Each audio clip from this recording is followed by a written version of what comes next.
Geret HaKodesh Siman Yud Zayin, nous sommes à la page 250, 13 lignes par le bas, Aval Gilui Ha'ara.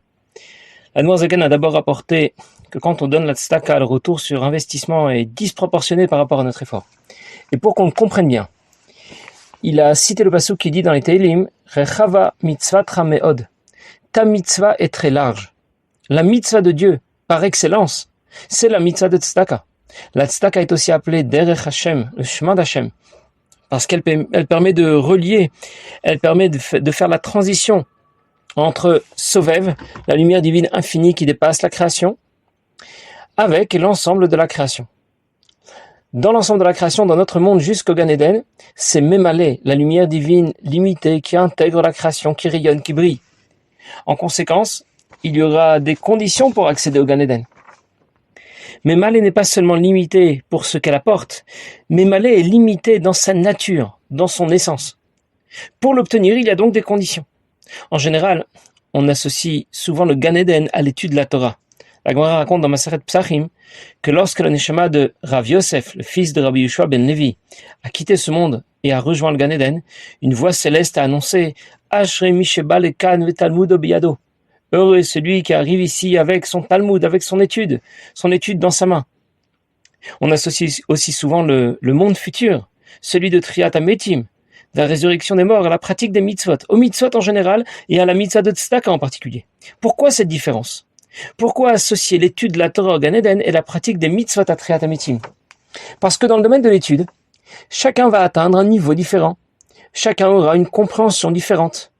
Et ça correspond tout à fait au Gan Eden où les Neshamot prennent une place différente en fonction de leur niveau.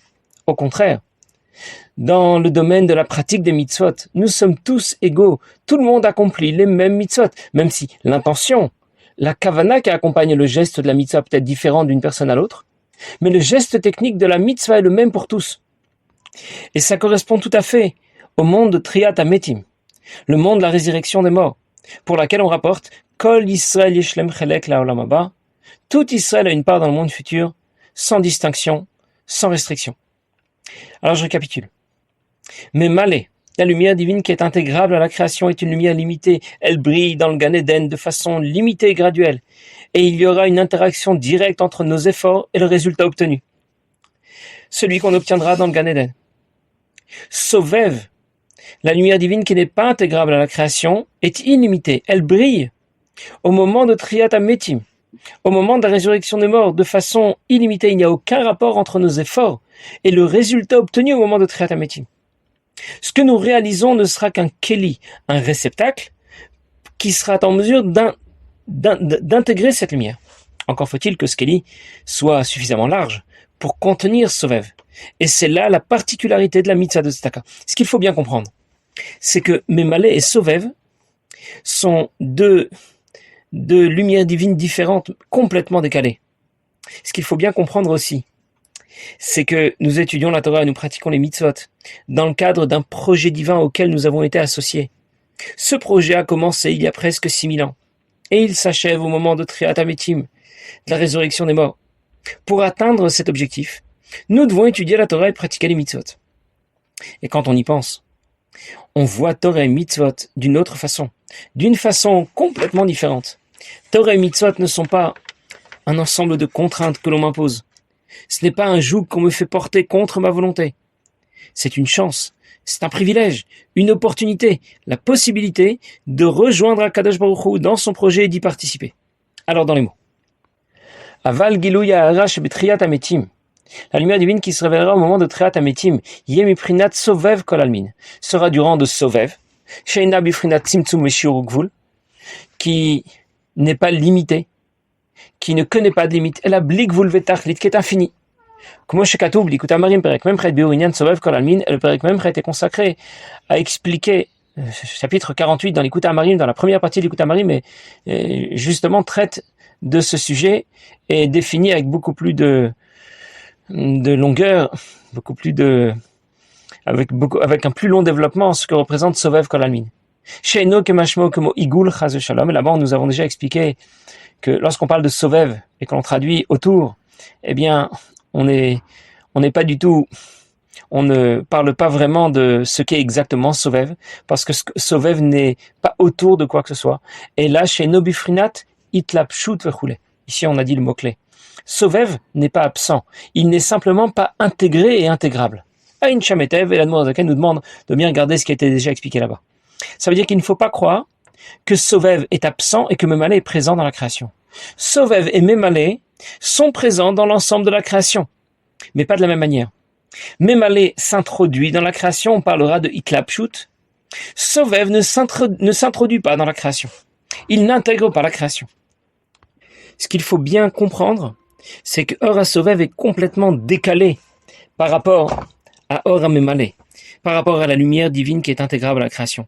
Quand le Mashpia Reb Shlomo Chaim Kesselman voulait faire comprendre à ses élèves ce que veut dire Ein Aror, complètement décalé, pour parler notamment d'Or HaSovev, ou d'une manière générale de ce qui est complètement décalé.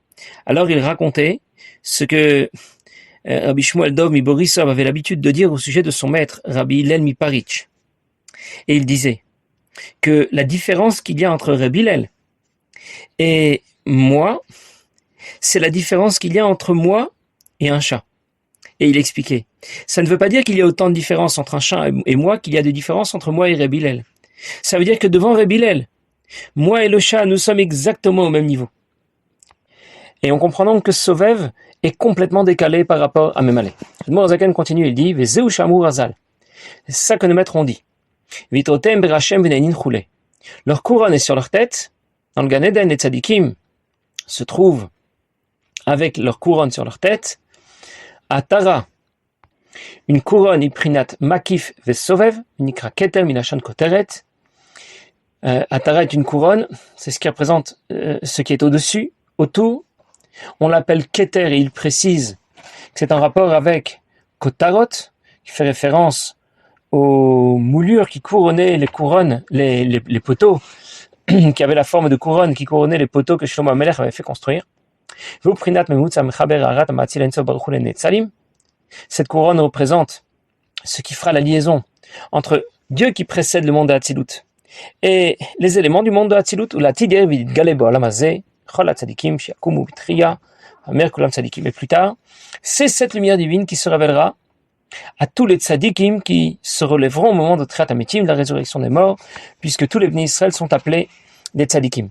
Le Rambam décrit Olam Haba, le monde futur, comme un monde dans lequel on ne mange pas, on ne boit pas, un monde spirituel.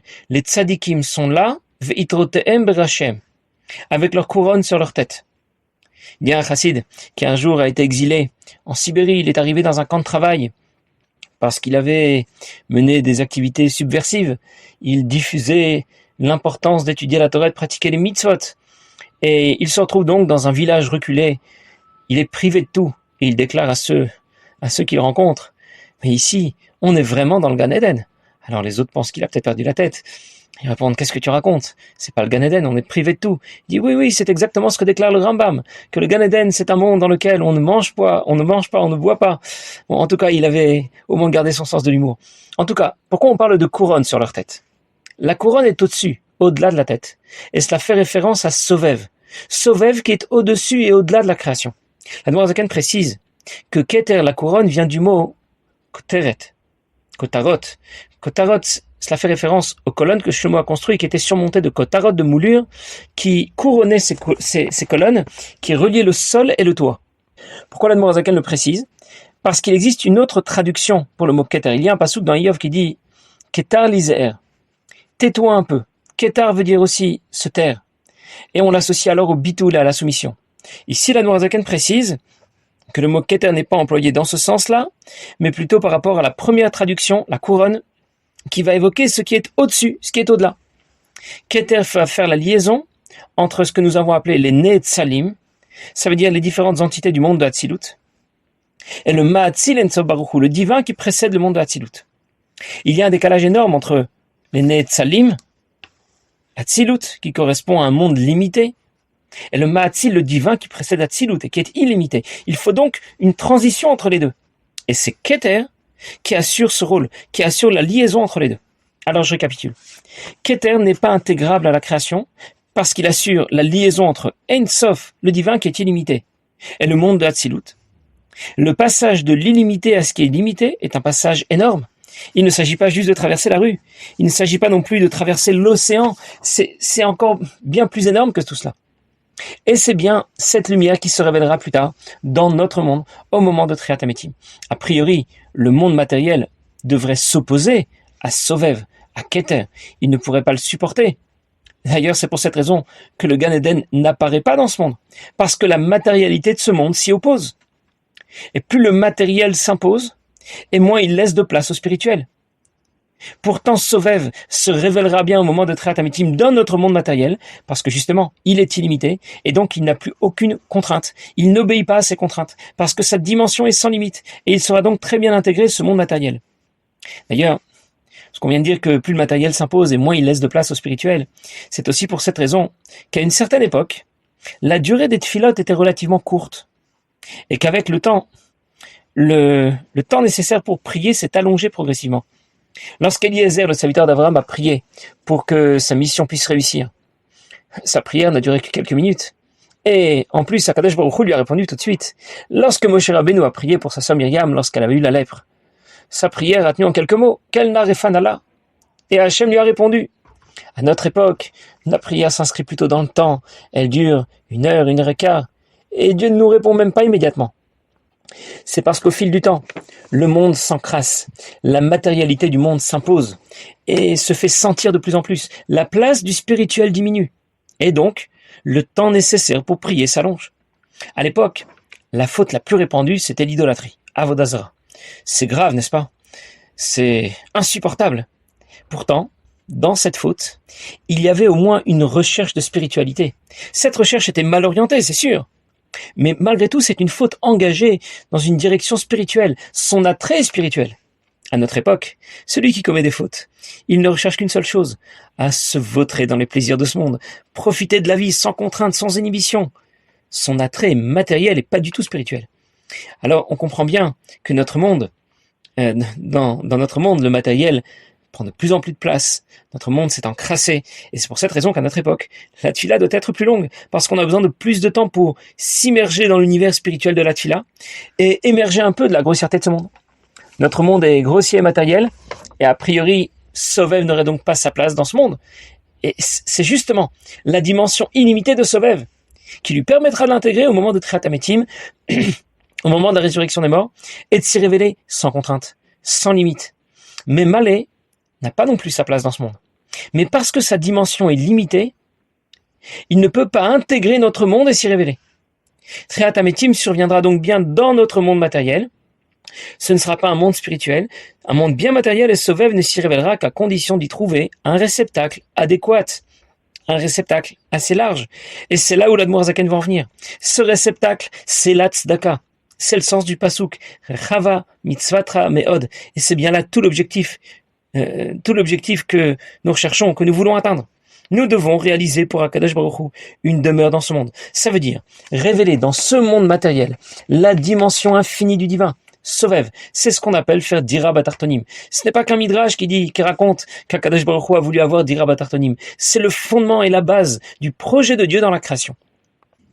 On raconte qu'un jour, Ephraim Gutnik a demandé au rabbi s'il devait décaler un voyage qu'il avait prévu, parce qu'il avait été invité par les élèves d'une certaine yeshiva Tels. Il avait été invité là-bas pour parler au cours d'un Shabbat plein. Et il demandait au rabbi s'il devait changer son programme, accepter cette invitation.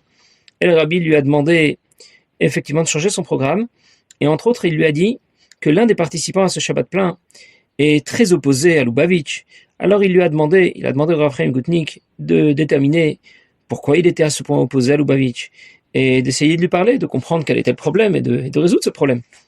Alors tout au long du Shabbat, le Rav Gutnik a parlé avec ce bon juif, et ce qui ressortait de sa discussion, c'est qu'il avait deux ta'anot, il avait deux arguments contre le mouvement Lubavitch. Le premier, c'est que le rabbi prend des décisions, il lance des campagnes de mitzvot, il fait des choses extraordinaires, mais sans aucune concertation avec qui que ce soit.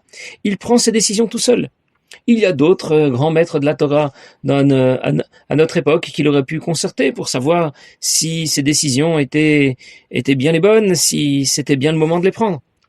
Et la deuxième question qu'il avait, le deuxième argument qu'il avait, c'était que le rabbi a soulever un midrash parmi tant d'autres, dans lequel il est écrit que Akadosh Baruch Hu a souhaité avoir Dira Betartonim, une demeure dans ce monde. Et il en a fait toute une campagne, un projet, il l'a placé sur un piédestal, il a dit que c'était là tout l'objectif de la création. Ce n'est pas là le fondement et la raison pour laquelle le monde a été créé. Alors quand le Rav Goutnik a ensuite été reçu en Yichedut par le Rabbi, et qu'il a rapporté les propos de notre bon juif, alors le Rabbi avec un grand sourire lui a dit, mais justement, la première question répond à la deuxième. C'est justement parce qu'ils ne comprennent pas que c'est là le Yesod à Yesodot, que c'est le fondement et la raison pour laquelle le monde a été créé, que Dieu a voulu avoir Dira Betartonim, et justement parce qu'ils ne le comprennent pas, que ce n'est pas qu'un simple midrash, c'est là tout le projet de la création. C'est pour ça qu'il n'y a personne à qui parler. Et donc je suis obligé de prendre des décisions sans concerter qui que ce soit. Et l'Admoar Zaken vient nous dire dans ce siman que c'est précisément lorsque Sovev se révélera dans ce monde matériel que ce projet aboutira, et on va amorcer la réalisation de ce projet et permettre à cette lumière divine infinie d'intégrer ce monde matériel grâce à la mitzvah de Tzedaka. Passez une bonne journée.